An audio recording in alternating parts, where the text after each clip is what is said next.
अस्सलाम वालेकुम स्टूडेंट्स। जैसा कि आप देख रहे हैं कि आज इंग्लिश का लेक्चर नंबर 5 है और मैं आपके लिए कुछ चंद इंग्लिश के कॉमन सेंटेंसेस लेकर आया हूँ। कॉमन सेंटेंसेस मीन जो हम अपनी डेली लाइफ में जो वर्ड यूज़ करते हैं उनको कॉमन सेंटेंसेस कहा जाता है। चले आए फिर आज का लेक्चर नंबर 5 आपके साथ शेयर करते हैं। पहला सेंटेंस है जो मेरा कॉमन सेंटेंस, वो है मुझे बाहर जाने दो। मुझे बाहर जाने दो। Let me go out. जाने दो के लिए यहाँ पर जो वर्ड दो यूज़ किए गए हैं वो मैं आपको बताता चलूँ। दो ये वाले लास्ट वाले दो वर्ड जाने दो, यहाँ पर गो आउट यूज़ किया गया है। बाहर जाने दो के लिए ये देखें, ये फुल सेंटेंस बनाया गया है, मुझे बाहर जाने दो। और एक सबसे इम्पोर्टेंट चीज़ जो मैं आपको बताता चलूँ जो है कि ये देखें, यहाँ पर आज हम थोड़े बिग सेंटेंसेस बनाएंगे। जैसा कि आप देख रहे हैं कि आज जो मैं सेंटेंस बना रहा हूँ उसके अंदर 4 वर्ड्स यूज़ किए गए हैं। ये देखें, 4 वर्ड्स का एक सेंटेंस बनाया गया है। 4 वर्ड्स का एक सेंटेंस जब हमारा बन गया तो ये देखें कि आपको मैं किस तरह समझा रहा हूँ कि आपको ये भी पता हो कि बास लोग कहते हैं कि जी लेट मी साथ है, ये दोनों एक दूसरे के साथ है लेकिन ये साथ नहीं है, ये अलग अलग वर्ड है। ये 4 वर्ड का मिलकर एक सेंटेंस बना। चले आए फिर अपने दूसरे सेंटेंस की जानिब बढ़ते हैं जो है, फिर अपने नेक्स्ट सेंटेंस की जानिब बढ़ते हैं जो है हमारा मुझे कुछ वक्त दो। अब दो के लिए जो यहाँ पर वर्ड जो यूज़ किए गए हैं, अब चलें उससे पहले मैं आपको एक दफ़ा दोबारा जो है सेंटेंस आपको रिपीट करवा देता हूँ। मुझे कुछ वक्त दो। Give me a time. मुझे के लिए यहाँ पर जो वर्ड यूज़ हुआ है वो मी हुआ है कि मुझे वक्त दो। सम टाइम थोड़ा, कुछ वक्त। कुछ वक्त के लिए जो यहाँ पर यूज़ हुआ है वर्ड वो हुआ है सम टाइम। और जो दो मतलब यहाँ पर गिव लगाया गया है। और यहाँ पर भी आप देख सकते हैं कि जो है हमारे 4 वर्ड्स है, 4 वर्ड्स है हमारे, जिनको मिलाकर एक सेंटेंस बनाया गया है। अब आप ये देखें, उर्दू का जो सेंटेंस है जो हमारे लिए हमारी रोज़मर्रा की ज़िंदगी में हम कहते हैं कि क्या हो गया अगर मैंने इसको उर्दू में बोल दिया, लेकिन उससे आपका एक्सप्रेशन गलत जाता है आपका सुनने वाले पर। अब अगर देखें मुझे कुछ वक्त दो, अगर हम इसी सेंटेंस को किसी को कह दें गिव मी सम टाइम, तो इंतहाई खूबसूरत सेंटेंस लगेगी। फिर अपने आज के थर्ड सेंटेंस की जानिब बढ़ते हैं जो है तुम्हें देर क्यों हुई। Why are you late. ये इंटेरोगेटिव सेंटेंस है जिसकी सबसे बड़ी पहचान ये है, ये क्वेश्चन मार्क और इंटेरोगेटिव सेंटेंस को हम लोग उर्दू में सवालिया फिक्रा भी कहते हैं। अगर हम इस सेंटेंस के एंड पर क्वेश्चन मार्क ना लगाएं तो बहुत से एग्जामिनर इस क्वेश्चन को रॉन्ग कर देते हैं। अब चलें, ये भी आपको थोड़ा सा एक्स्ट्रा नॉलेज दे दिया है। अब अपने सेंटेंस की तरफ बढ़ते हैं। तुम्हें देर क्यों हुई क्यों के लिए यहाँ पर वाई लगाया गया है। और अब देखें देर क्यों हुई, तुम्हें के लिए यहाँ पर क्या लगा, यू लगाया गया।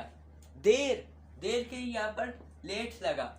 और जो वहां पर उनके साथ हेल्पिंग वर्ब यहाँ पर आर लगा, क्योंकि यू के साथ हमेशा आर लगता है, क्योंकि यू जो है वो प्लूरल चीज है।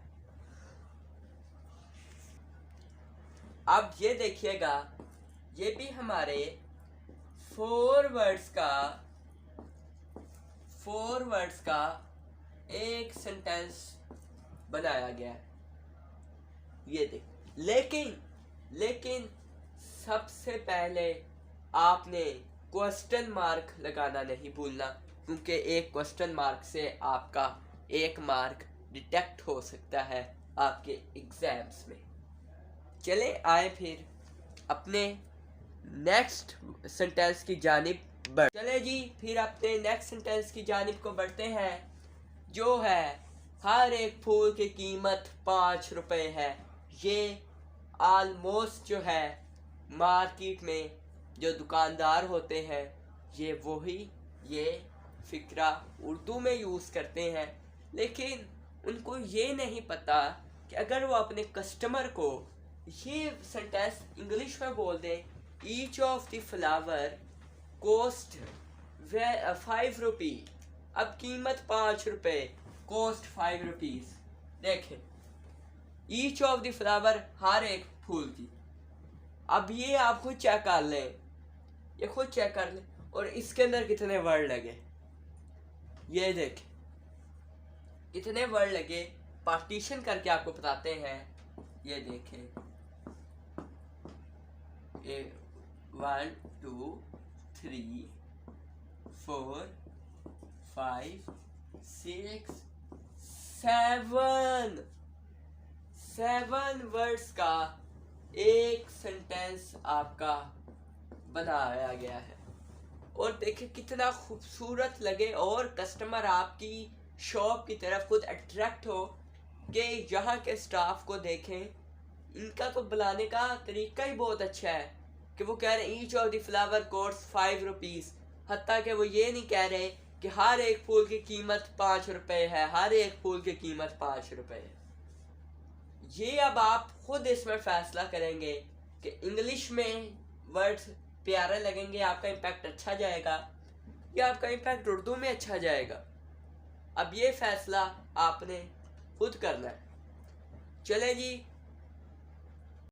आज के अपने सेकंड लास्ट सेंटेंस की जानिब बढ़ते हैं, जो मैं आपके लिए आज थोड़ा, मैंने कहा कि बिग सेंटेंसेस के बाद एक तो स्मॉल सेंटेंस भी बनता है स्टूडेंट्स के लिए, कहीं आप लोग बर्डन वाइज ना हो जाए। तुम भी आ जाओ, जो हम किसी को कह देते हैं, कोई लोग इसको मुरव्वत में कह देते हैं, कोई इसको प्यार में कह देते हैं, कोई इसको तंज़िया अंदाज में भी कह देते हैं एक दूसरे को। तुम भी आ जाओ, तुम के लिए जो चीज़ यूज़ हुई है वो यू यूज़ किया गया है। भी आ जाओ, आल्सो कम। और ये देखें 3 वर्ड्स हैं, और 3 वर्ड्स का एक सेंटेंस बनाया गया, और कितने खूबसूरत अंदाज में लगेगा। यू आल्सो कम, तुम भी आ जाओ, जिसको अगर ये हम ऐसे कहें ना तुम भी आ जाओ, तो अगर आप तंज में नहीं भी कह रहे तो वो लगता ही ऐसे जिस तरह आप अगले को तंज कर रहे हैं। कितना चेंजिंग आ गई एक उर्दू के सेंटेंस में और एक इंग्लिश के सेंटेंस। चले आए जी, फिर अपने आज के लास्ट सेंटेंस की जानिब बढ़ते हैं, जो है इसने एक खूबसूरत घर बनाया।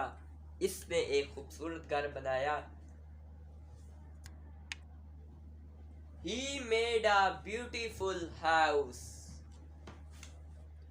खूबसूरत घर बनाया, खूबसूरत के लिए ब्यूटीफुल, घर के लिए हाउस, बनाना के लिए मेड, इसके लिए ही, और ए जो है वो उनके साथ उसने बनाया, तो वो एक हेल्प कर रहा है, हेल्पिंग वर्ड जिसे आप कह सकते हैं। अब इसके में कितने वर्ड्स बने ये देखें,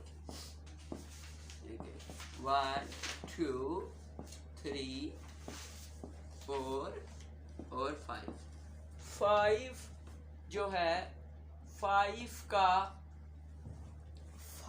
वर्ड्स का एक सेंटेंस जब आपका बन जाता है तो आपके लिए देखें कितनी आसानी हुई होगी। क्या मैं नहीं कहता, मैंने खुद अपना जो है इस अंदाज में किसी को समझाते हुए एक एक सेंटेंस पर 2-3 मिनट लगाते हुए मैंने किसी टीचर को आज तक नहीं देखा।